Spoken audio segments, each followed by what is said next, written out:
Hey guys, welcome to the continuation of the Notes tab demo. In this demo, we're going to be exploring how to use the list tab.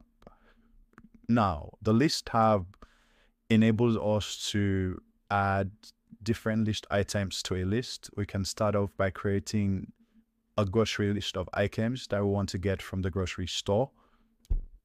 We can expand the view of the list by clicking on this open log editor icon. Now we have more space to work with.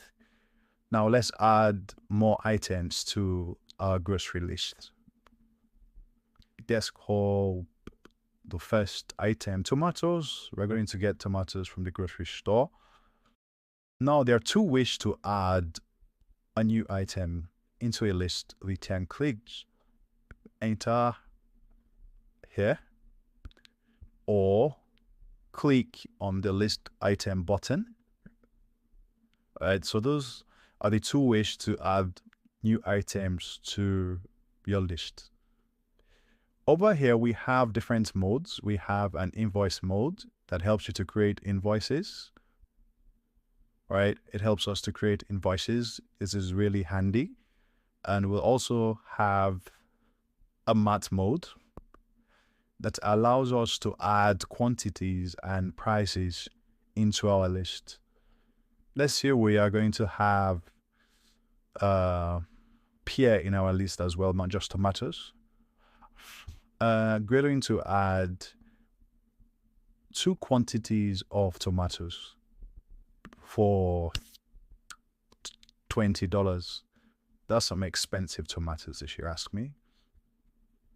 And we're just going to get $5 worth of pear from the grocery store.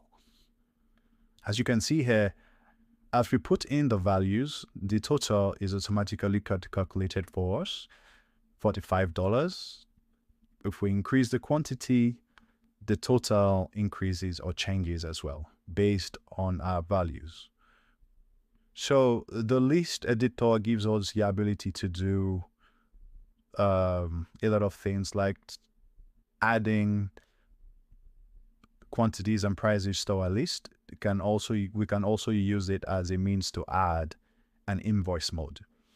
Now, over here, we can copy this as a text receipt. We can also share it, right, to our friends or loved ones.